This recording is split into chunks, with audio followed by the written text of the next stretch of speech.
अस्सलाम वालेकुम everyone, this is Tauseef Majid. हमारी सीरीज़ चल रही है कि हम किस तरह से अप्लाई करें पीएचडी के लिए, मास्टर्स के लिए, ताकि हमारा जो एडमिशन है वो सिक्योर हो सके, हम स्कॉलरशिप पे जा सकें। उसकी सीरीज़ का एक अगला एक प्रोग्राम जो कि हम जब किसी भी प्रोफ़ेसर को कन्विंस करने के लिए ईमेल करते हैं, तो उसमें हमें सीवी और रिसर्च प्रपोज़ल की ज़रूरत होती है। बाकी चीज़ें तो हम डिस्कस कर चुके हैं, लेकिन रिसर्च प्रपोज़ल को भी आप देखते हैं कि किस तरह से आपने रिसर्च प्रपोज़ल करना है। कुछ चीज़ें मैं आपको पहले बता दूँ, बड़ा एक कॉम्प्रिहेंसिव ये टॉपिक है, इसके ऊपर जितने देर मर्ज़ी बोला जाए, तो ये टॉपिक जो है वो कवर करना मुश्किल है, लेकिन मैं ये कोशिश करूँगा, क्या मैं आपको मेन थीम बता सकूँ, मेन पॉइंट्स बता सकूँ कि रिसर्च प्रपोज़ल हमने किस तरह से तैयार करना है और किस तरह से ये कन्विंस करना है कि हम एक सूटेबल कैंडिडेट हैं फॉर मास्टर्स और PhD. So why we need a research proposal. Video को मैं बहुत लेंथी नहीं करूँगा, कोशिश करूँगा मैं बहुत कंसाइज़ली छोटी-छोटी चीज़ें बताऊँ आपको, जिसमें आप बहुत सारा कुछ जो है वो गेन कर सकें। तो पहला पॉइंट देखते हैं जी, हमें रिसर्च प्रपोज़ल की ज़रूरत क्यों पेश आती है? 3 चीज़ें हैं। पहली चीज़ जिसके लिए हम अभी यहाँ पर मौजूद हैं कि हमने मास्टर्स करना है या हमने पीएचडी के लिए जाना है, तो उसके लिए हमें एक रिसर्च प्रपोज़ल चाहिए होगा, एडमिशन के लिए, स्कॉलरशिप हासिल करने के लिए। दूसरी चीज़ ये कि आप डिफरेंट कंट्रीज़ में मुख्तलिफ प्रोफ़ेसर्स के साथ ईमेलिंग करते हैं और ईमेल के बाद आपको एक्सेप्टेंस मिलना शुरू हो जाती है और उस केस में सम टाइम ऐसा होता है कि प्रोफ़ेसर आपको स्टूडेंट तो वो ले लेता है, लेकिन उसके पास फंडिंग नहीं होती जिसमें वो आपको रिसर्च करवा सके। तो फंडिंग के लिए प्रोफ़ेसर आपको कहता है कि आप अप्लाई करें। जब आपको ग्रांट मिल जाएगी तो फिर वो उसी ग्रांट को इस्तेमाल करते हुए आपकी पीएचडी कंप्लीट करवा देगा। लिहाज़ा ये रिसर्च प्रपोज़ल उस फंडिंग ग्रांट में अप्लाई करने के लिए भी इस्तेमाल हो सकता है। तीसरी चीज़ ये कि आप ऑलरेडी पीएचडी के स्टूडेंट हैं, मास्टर्स के स्टूडेंट हैं, पाकिस्तान की किसी भी यूनिवर्सिटी के अंदर, और आपको रिसर्च प्रपोज़ल रिक्वायर होता है कमिटी के सामने प्रेज़ेंट करने के लिए कि आप जिस टॉपिक के ऊपर रिसर्च करने जा रहे हैं, उस टॉपिक की ये इम्पोर्टेंस है। तो उसको भी हम रिसर्च प्रपोज़ल बोलते हैं। हम इसे और एक टर्म यूज़ करते हैं, साइनॉप्सिस। तो साइनॉप्सिस डिफेंस हम मोस्टली ये टर्म्स यूज़ करते हैं पाकिस्तान के अंदर। तो ये 3 जगहों पर जो है वो हम रिसर्च प्रपोज़ल को इस्तेमाल करते हैं, बनाने का तरीका सेम है। अब इसमें सबसे पहली बात ये है कि जिन चीज़ों में हम गो थ्रू करेंगे कि रिसर्च प्रपोज़ल क्या है, रिसर्च प्रपोज़ल बनाने से पहले प्री-रिक्विज़िट्स क्या होते हैं उसके, क्या-क्या चीज़ें हमारे पास ऑलरेडी मौजूद होनी चाहिए, एक रिसर्च प्रपोज़ल का स्ट्रक्चर किस किस्म का होता है, फिर रिसर्च प्रपोज़ल बनाने के लिए क्या-क्या एलिमेंट्स जो हैं वो रिक्वायर हैं, हमें किन-किन फ़ील्ड्स को देखना पड़ेगा। अब सबसे पहले तो हम ये चलते हैं कि रिसर्च प्रपोज़ल क्या चीज़ है? कैसा आर्टिकल है जो हम एकेडमिक कमिटी के सामने, प्रोफ़ेसर के सामने रख देते हैं कि ये हम करना चाह रहे हैं। आसान अल्फ़ाज़ में सारी चीज़ें बताऊँगा। ये रिसर्च प्रॉब्लम को शो करती है। देखिए, आपने एक रिसर्च प्रपोज़ल तैयार करना है तो उसके पीछे एक रिसर्च प्रॉब्लम जो है वो होनी चाहिए। ये बड़ी इम्पोर्टेंट चीज़ है। फिर उस रिसर्च प्रॉब्लम को आपने किस तरह से प्रैक्टिकली सॉल्व करना है, उसे इन्वेस्टिगेट कैसे करना है। फिर जिस वक़्त आप यहाँ तक पहुँच जाते हैं, then you have to convince the academic committee that you have identified a research problem. फिर आपके पास इसकी एक्सप्लेनेशन होनी चाहिए कि ये रिसर्च प्रॉब्लम जो आपने आइडेंटिफाई किया है, इसे सॉल्व करना ज़रूरी क्यों है? तीसरी चीज़ कि आपको आपके पास सॉल्व करने के लिए एक पूरा प्लान ऑफ एक्शन जो है वो मौजूद है। ये 3 चीज़ें बड़ी ज़रूरी हैं। फिर चलते हैं आगे प्री-रिक्विज़िट्स की तरफ कि रिसर्च प्रपोज़ल को राइट अप करने के लिए आपके पास पहले होनी क्या चीज़ें चाहिए। सबसे इम्पोर्टेंट चीज़ जो आपके पास होनी चाहिए, वो है आपका रिसर्च टॉपिक। कैसे जनरेट करें? बहुत सारे दोस्त पूछते हैं कि रिसर्च टॉपिक कहाँ से हम हासिल कर सकते हैं? कहाँ से पता करें रिसर्च टॉपिक का? एक चीज़ मैं आपको बता दूँ, जो लोग अ, रिसर्च के साथ अप टू डेटेड रहते हैं, उनको रिसर्च टॉपिक हासिल करना उनके लिए बहुत मुश्किल चीज़ नहीं है, एक रूटीन की बात है। लेकिन जैसे हम जॉबियंस मोस्टली जॉब करते हैं, हमें बहुत सारी चीज़ें देखनी होती हैं, तो रिसर्च टॉपिक को जनरेट करना बड़ा मुश्किल है। तो फिर हम उसके लिए क्या करते हैं, हम 3 वेज़ इस्तेमाल करते हैं। पहली चीज़ तो ये है कि हम अपने कंसर्न प्रोफ़ेसर की तरफ जाते हैं, ऑलरेडी हम जिस यूनिवर्सिटी में पढ़े हुए होते हैं, हम उन प्रोफ़ेसर से राब्ता करते हैं, उनसे पूछते हैं कि हमें कोई टॉपिक दिया जाए, हमने रिसर्च प्रपोज़ल तैयार करना है। दूसरी चीज़ ये कि वर्ल्ड वाइड यूनिवर्सिटीज़ के अंदर आपके रेलेवेंट जो टॉपिक्स हैं, उनकी रिसर्च हो रही होती है। आप वहाँ से आइडिया जनरेट कर सकते हैं कि किस यूनिवर्सिटी में किस टॉपिक के ऊपर रिसर्च चल रही है।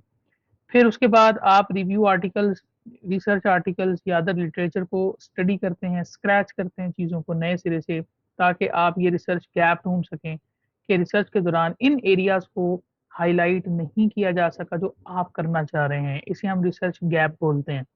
लेकिन एक गुड न्यूज़ आपके लिए ये है कि अगर आपके पास इतना वक़्त नहीं है इन तमाम चीज़ों को करने के लिए, तो फिर एक चीज़ ज़हन में रखिएगा कि मास्टर या पीएचडी के रिसर्च प्रपोज़ल को सिर्फ़ इसलिए देखा जाता है कि क्या आपके पास किसी भी प्रॉब्लम को स्ट्रक्चर करने की एबिलिटी है? क्या आपके पास जो प्रॉब्लम है, आपके पास उसको उसको सॉल्व करने का सही तरीका मौजूद है? क्या आप रिसर्च प्रपोज़ल को राइट अप सही कर सकते हैं ताकि आप नेक्स्ट इसी प्रपोज़ल्स के बाद जिस वक़्त आपने रिसर्च आर्टिकल राइट अप करना है, थीसिस राइट अप करना है, तो आपके पास ये राइटिंग एबिलिटी होनी चाहिए। ये चीज़ें देखने के लिए सिर्फ़ आपसे रिसर्च प्रपोज़ल मंगवाया जाता है। अदरवाइज़ जो रिसर्च एक ग्रुप के अंदर हो रही होती है ऑलरेडी, आपने उसी रिसर्च को आगे लेके चलना है, जो प्रो आपके प्रोफ़ेसर का जो आपका फ्यूचर का प्रोफ़ेसर होगा, रिसर्च सुपरवाइज़र होगा, उसकी जो फ़ील्ड होगी, आपने उसी ही रिसर्च के अंदर जाना है। उसने सिर्फ़ आपसे प्रपोज़ल इसलिए लेना है कि वो आपको चेक करना चाह रहा है कि क्या आप ऑलरेडी रिसर्च के साथ रिलेटेड हैं या नहीं हैं। आगे चलते हैं जी। Structure of a research proposal क्या-क्या चीज़ें होनी चाहिए किसी भी रिसर्च प्रपोज़ल के अंदर? ऑलमोस्ट रिसर्च प्रपोज़ल सेम होता है जैसे एक रिसर्च पेपर होता है, लेकिन जो चीज़ें मुख्तलिफ होती हैं वो ये है कि रिसर्च पेपर में रिज़ल्ट्स भी होते हैं, डिस्कशन भी होती है, लेकिन जब आप रिसर्च प्रपोज़ल की बात करते हैं उसके अंदर ना तो रिज़ल्ट्स होते हैं, ना डिस्कशन क्योंकि ये फ्यूचर इंडेफिनिट की बातें हैं, ये विल बी वाली बातें हैं, दैट इट विल बी मतलब इस तरह से होगा, हुआ तो नहीं है, इसका मतलब ये हुआ कि रिसर्च प्रपोज़ल के अंदर ना तो रिजल्ट्स हो सकते हैं, ना ही डिस्कशन हो सकती है।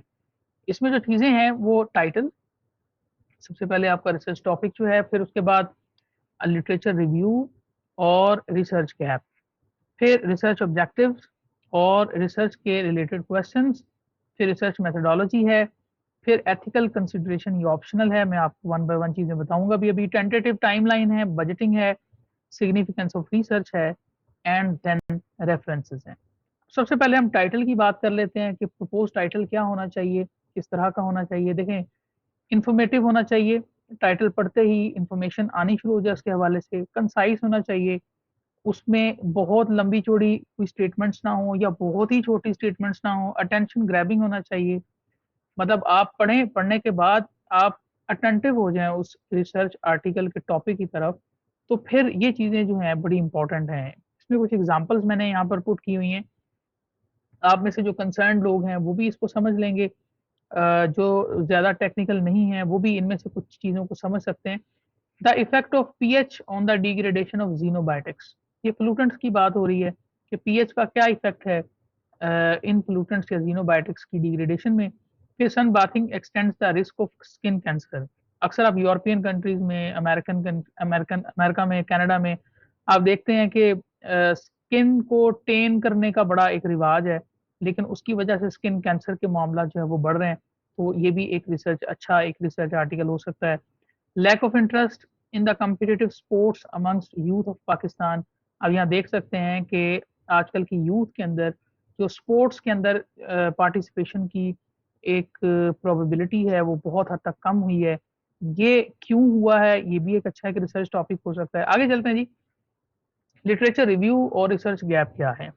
सबसे पहली बात तो ये है कि जिस वक़्त आप प्रपोज़ल अपना राइट अप करते हैं, तो उसमें सबसे पहला जो एब्स्ट्रैक्ट के बाद इंट्रोडक्शन आता है, तो इस इंट्रोडक्शन में आप जो चीज़ें मेंशन करते हैं, वो तो आपका जो टॉपिक है उसका बैकग्राउंड क्या है? इम्पोर्टेंस क्या है उसकी, आपने क्यों वो टॉपिक सिलेक्ट किया है। ये सारी चीज़ें आप उसके अंदर ऐड करते हैं, फिर आप लिटरेचर रिव्यू के साथ उसे कनेक्ट कर देते हैं कि आप ये जो टॉपिक आपने सिलेक्ट किया है, इससे पहले इस पे क्या काम हो चुका है। फिर आपके पास 5 सीज़ होते हैं, वो वन बाय वन आपको उस पूरे इंट्रोडक्शन के अंदर दिखाने होते हैं। मिसाल के तौर पे, आपने जो डेटा इसके अंदर पुट किया है, आपको उसे साइट करना ज़रूरी है। आपने रेफ़रेंस ज़रूर देना है इसका। फिर आपने जो काम आप करने जा रहे हैं, उसको आपने कंपेयर करना है जो ऑलरेडी उसके रिलेटेड काम हो चुका है। फिर आपने कंट्रास्ट करना है, मतलब आप जो काम करने जा रहे हैं, वो बाकियों से मुख्तलिफ कैसे है। उसके बाद आपने क्रिटिक करनी है इसमें, एक क्रिटिकल एनालिसिस देना है कि आपका काम बाकियों से किस तरह से बेहतर होगा और जो कनेक्ट सी लास्ट सी है, उसका मतलब ये है कि जो आपने क्रिटिक के दौरान रिसर्च गैप तलाश किया है। मतलब रिसर्च गैप का मतलब यहाँ पर ये है कि वो एरियाज़ जिनके ऊपर रिसर्च नहीं हुई, आपने वो एरिया पकड़ लिया, ठीक है? पकड़ने के बाद आपने उसे कनेक्ट करना है कि ये जो रिसर्च गैप है, मैं इसको इस रिसर्च के ज़रिए उसकी पुरानी हिस्ट्री के साथ कनेक्ट कर दूँगा। बिल्कुल वैसे ही जैसे ब्लॉक्स की गेम्स होती हैं ना, फॉर एग्ज़ाम्पल मैं आसान अल्फाज में करता हूँ। हमारे पास ब्लॉक्स हैं जी ए, बी, सी, डी। अब इसमें से सी नहीं है, क्या जुड़ा हुआ है? ए, बी, डी जुड़ा हुआ है। अब ये सोचें कि ये एक रिसर्च प्रॉब्लम है, सपोज़ कर लें एक बच्चे के लिए तो ये एक प्रॉब्लम हो गई ना। तो बच्चा उसे कैसे उस गैप को कैसे फ़िल करेगा? वो ये सोचेगा कि ए, बी और इसके बाद तो सी आना चाहिए, सी तो यहाँ पर है नहीं है। लिहाज़ा वो जो क्रिटिक है, वो वो सी है जो फिर उस वो डी को उतार के सी साथ में पहले कनेक्ट करेगा और ये कनेक्शन जो है वो फिर एक पूरी सीरीज़ आपके सामने आ जाएगी कि आपने अपनी रिसर्च को किस तरह पुरानी रिसर्च के साथ रिसर्च गैप को फ़िल करते हुए कनेक्ट कर दिया है, जोड़ दिया है। फिर उसके बाद रिसर्च गैप क्या है? चलते हैं जी इसकी तरफ। रिसर्च ऑब्जेक्टिव, जो आपने रिसर्च गैप ढूँढा है, जिस पे आप समझते हैं कि अभी काम होना बाकी है, आपने उसको प्रपोज़ किया और उसको फुलफ़िल करने के लिए जो भी काम करना है, यही आपके रिसर्च ऑब्जेक्टिव्स होंगे। ठीक है सर? अब बात करते हैं रिसर्च गैप। जिस वक़्त आप रिसर्च गैप को फ़िल करने की कोशिश करेंगे, तो उसमें से बहुत सारे क्वेश्चन्स राइज़ होंगे। उन क्वेश्चन को एड्रेस करते हुए आप आंसर्स ढूँढते जाएँगे और आपका गोल अचीव हो जाएगा। अब उसको आंसर कैसे किया जाएगा? आइडियाज़ जनरेट करके, अज़्यूम करके चीज़ों को। फॉर एग्ज़ाम्पल, ये एक बड़ा मशहूर एक सेंटेंस है। फॉर एग्ज़ाम्पल, या आप ऐसे सोच लें कि लेट्स सपोज़ ये असम्पशन्स हम करते हैं। इन्हीं असम्पशन्स को हम हाइपोथेसिस बोलते हैं। अब हमने जो 3 चीज़ें यहाँ पर सीखी हैं, वो क्या हैं? रिसर्च ऑब्जेक्टिव्स आपके क्या हैं? वही आपका जो आपने रिसर्च गैप ढूँढा है, वो उसको फुलफ़िल करने के काम को हम रिसर्च ऑब्जेक्टिव्स बोल देते हैं। फिर रिसर्च क्वेश्चन, उन रिसर्च ऑब्जेक्टिव्स या गैप्स को फुलफ़िल करने के लिए हम जिस वक़्त रिसर्च गैप को कंप्लीट करने लगते हैं, हम उसे सॉल्व करने लगते हैं, तो हमारे सामने बहुत सारे क्वेश्चन्स आ जाते हैं। उन क्वेश्चन्स को आंसर करने के लिए हमें हाइपोथेसिस जनरेट करने पड़ते हैं। ये 3 चीज़ें बड़ी इम्पोर्टेंट हैं। आगे चलते हैं जी। अब आगे हम रिसर्च मेथोडोलॉजी की तरफ। देखिए, रिसर्च मेथोडोलॉजी में सबसे पहला पॉइंट है थ्योरीज़ का। कोई भी आप मेथड उठा लें, उसके पीछे कोई ना कोई थ्योरी ज़रूर होती है। मतलब आप ये चाह रहे हैं कि आप एक केमिकल बनाएँ और ऐसा केमिकल बनाएँ जो स्किन के लिए बहुत स्किन को स्मूथ करने के लिए बहुत ज़रूरी हो।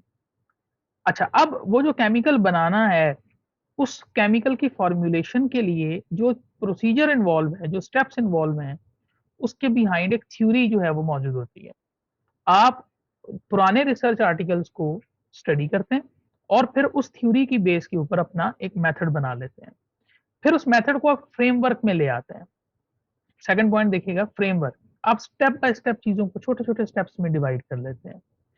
अब जब आपके पास फ्रेमवर्क बन जाता है, फिर अब आप प्रॉब्लम को एड्रेस करने के काबिल हो जाते हैं। आपको पता लग जाता है कि जैसे-जैसे मैं स्टेप्स को आगे चलता जाऊँगा, तो ये प्रॉब्लम सॉल्व होता जाएगा। अच्छा, अब ये प्रॉब्लम सॉल्व करने के लिए हमें प्रॉब्लम के रिलेटेड डेटा को कलेक्ट करना है। अब डेटा कलेक्शन कई तरह से हो सकती है, उनमें से बड़ी इंपॉर्टेंट 3 चीज़ें मेरे सामने हैं। सर्वेज़, आप क्वेश्चनेयर्स के ज़रिए, आप इंटरव्यूज़ के ज़रिए लोगों से आप डेटा जनरेट कर सकते हैं। एक्सपेरिमेंट्स, आप मुख्तलिफ एक्सपेरिमेंट्स डिज़ाइन कर सकते हैं, जिसमें आपको मटेरियल्स चाहिए होंगे, आपको एक प्रोसीजर्स चाहिए होंगे, लिहाज़ा एक्सपेरिमेंट्स के ज़रिए भी आप डेटा कलेक्ट कर सकते हैं। फिर सिमुलेशंस, आप कंप्यूटराइज़्ड सॉफ्टवेयर्स के ज़रिए जो है वो डेटा जनरेट कर सकते हैं। अब आपके पास डेटा आ गया है, अब आपने डेटा को एनालाइज़ भी करना है। एनालाइज़ करने के लिए बहुत सारे सॉफ्टवेयर्स मौजूद हैं, स्टैटिस्टिकल अप्रोच मौजूद है, आप डेटा को एनालाइज़ करते हैं। फिर आपके पास स्कोप ऑफ स्टडी आ जाता है। आपने ये बताना है कि मेरी जो स्टडी है उसकी ये लिमिटेशंस हैं, ये बाउंड्रीज़ हैं। मैं I am going to investigate only this area, I can not go to investigate other areas. मतलब आपने क्या करना है, आपके डूज़ क्या हैं, आपके डोंट्स क्या हैं। ये सारी चीज़ें आपकी स्कोप ऑफ स्टडी के अंदर आ जाती हैं। आगे चलते हैं जी। अब हम चलते हैं ऑप्शनल चीज़ की तरफ, जो कि एथिकल कंसिडरेशन। अगर आप किसी एनिमल का इस्तेमाल करें अपनी स्टडी में, तो आपको बताना पड़ेगा, इसे एथिकल कंसिडरेशन बोलते हैं। अगर आप कोई सेंसिटिव डाटा जो है वो जनरेट करने जा रहे हैं, मिसाल के तौर पे मैं आपको एक एग्ज़ाम्पल देता हूँ। कोई एक एरिया है, आप एरिया में जो फर्टिलिटी रेट ह्यूमन्स का देखने जा रहे हैं, तो फिर आपको डेटा प्राइवेसी और कॉन्फिडेंशियलिटी का भी ख्याल रखना पड़ेगा। अब बात करते हैं जी टेंटेटिव टाइमलाइन की। आपने बार्स एंड टेबल्स का इस्तेमाल करते हुए टाइमलाइन बतानी है कि मैं पीएचडी के लिए 3 से 4 साल में ये पूरा एक रिसर्च प्रोजेक्ट जो है इसे कंप्लीट कर लूँगा। उसके लिए आपके सामने टेबल भी मौजूद है, आप मंथ वाइज़ टेबल बना सकते हैं, आप ईयर वाइज़ टेबल बना सकते हैं, या फिर आपके पास बार चार्ट्स हो सकते हैं। ये आसान चीज़ें हैं समझने के लिए या समझाने के लिए। बजटिंग कैसे करनी है? सबसे पहले तो प्रोक्योरमेंट ऑफ मटीरियल, आपने मटीरियल जो है वो खरीदना है, उसकी कॉस्ट आप निकालेंगे। आपने जो इक्विपमेंट खरीदना है रिसर्च के लिए, उसकी कॉस्ट आप निकालेंगे। फिर आपके पास जो ट्रैवलिंग कॉस्ट आ रही है, वो आप निकालेंगे। फिर अनप्रेडिक्टेबिलिटी का जो एक फिनोमेना है किसी भी रिसर्च के अंदर, उसे ज़रूर मलहूज़ खातिर रखना चाहिए, क्योंकि रिसर्च के दौरान बहुत सारी अनप्रेडिक्टिंग सिचुएशंस जो हैं वो सामने आ जाती हैं, जिसके बारे में हम आइडिया ही नहीं लगा सकते कि इस तरह से भी हो सकता था। मिसाल के तौर पे आपने एक सॉल्यूशन जो है वो बनाया है, बना के रख दिया है, तो फंगस का अटैक हो जाता है उसके ऊपर, या बैक्टीरियल अटैक हो जाता है और उसकी पीएच डिस्टर्ब हो जाती है, या उसके अंदर टॉक्सिक मटेरियल जमा हो जाते हैं। लिहाज़ा ये सारी चीज़ें ज़हन में रखनी चाहिए कि अनप्रेडिक्टेबल सिचुएशन जो है वो क्रिएट हो सकती हैं, उसके बजटिंग के अंदर उसका हिस्सा ज़रूर रखना चाहिए। फिर एक्सपेरिमेंटल फेलियर, आप जिस वक़्त एक्सपेरिमेंट्स करते हैं तो ऐसा हरगिज़ नहीं होता, बहुत कम चांसेज़ हैं कि आपने एक एक्सपेरिमेंट फ़ौरन लगाया और वो कामयाब हो गया। उसमें उसने शायद कई दफ़ा फ़ेल होना है, और जिसकी वज़ह से रॉ मटेरियल की कॉस्ट जो है वो बढ़ जाती है। लिहाज़ा इन चीज़ों को जो है वो ख़ातिर में लेके आना चाहिए जिस वक़्त आप रिसर्च प्रपोज़ल तैयार कर रहे हों।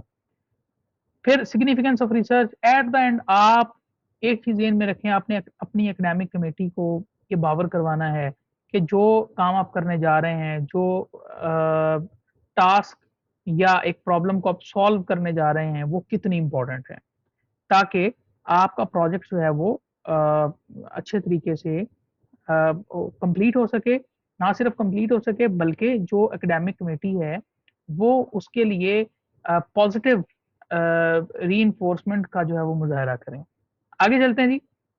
रेफरेंसेस, आपने कोई भी चीज़ लिखनी है उसका रेफरेंस ज़रूर जो है वो लिखना है, और रेफरेंस लिखने का तरीका जो है वो आपको गूगल से भी मिल जाएगा, आप बहुत सारी वीडियो से भी मिल जाएगा। स्टैंडर्डाइज़्ड वे कई हैं, आपको मैं आसान तरीका बताता हूँ। आप कोई एक रिसर्च पेपर ले लें, किसी भी जर्नल से ले लें, आप उसमें रेफरेंसेस को देखें, एक सेलेक्ट करें और रेफरेंस की स्टाइलिंग को देखते हुए आप टाइपिंग कर सकते हैं, आप एंड नोट यूज़ कर सकते हैं, आप माइक्रोसॉफ्ट वर्ड के अंदर जो है वो उसे इस्तेमाल कर सकते हैं। लिहाज़ा आप एक कोई भी स्टाइल यूज़ करें और उसको थ्रू आउट उस पूरे रिसर्च प्रपोज़ल में वही एक स्टाइल होना चाहिए। Don't use any information without reference. Reference में जो इन्फॉर्मेशन है वो विदाउट रेफरेंस आप यूज़ ना करें। आप कहाँ से इन्फॉर्मेशन ले सकते हैं, किसी भी बुक से ले सकते हैं, रिव्यू आर्टिकल से ले सकते हैं, रिसर्च आर्टिकल से ले सकते हैं, न्यूज़पेपर से ले सकते हैं। अब मुझे ये भी चीज़ें सुनने को मिलती हैं या मुझसे मेरे दोस्त पूछते हैं कि बताइए कि कितने वर्ड्स का या कितने पेजेज़ का जो है वो रिसर्च प्रपोज़ल होना चाहिए। देखें, जो इसकी एक मैं ये जो आपके सामने रिसर्च प्रपोज़ल है ऑलमोस्ट 2200 वर्ड्स का होगा। लेकिन आपके पास जो रिसर्च प्रपोज़ल की एक लिमिट है, वो 2000 टू 3500 वर्ड्स तक की होनी चाहिए। सम टाइम आपकी यूनिवर्सिटी, सम टाइम आपके सुपरवाइज़र जो हैं, वो आपको अलॉट कर देते हैं वर्ड्स की लिमिट जो है कि आपने इतने वर्ड्स की लिमिट का जो है एक रिसर्च प्रपोज़ल तैयार करना है। लिहाज़ा ये आपके सामने तकरीबन 2200 वर्ड्स का एक रिसर्च प्रपोज़ल है। अगर आप उसका पहला पेज देखें, तो research proposal by Tauseef Majid, ये मेरा 2016 का रिसर्च प्रपोज़ल है जिस पर मैं चाइना गया था सीएसई विन करके। इसका टाइटल है biodegradation of phenanthrene by bacteria isolated from the corn soil. इसमें सबसे पहला पैराग्राफ आप एब्स्ट्रैक्ट का देख सकते हैं। इसके बाद इंट्रोडक्शन के पैराग्राफ्स आ रहे हैं, सब पैराग्राफ एक दूसरे के साथ कनेक्टेड हैं।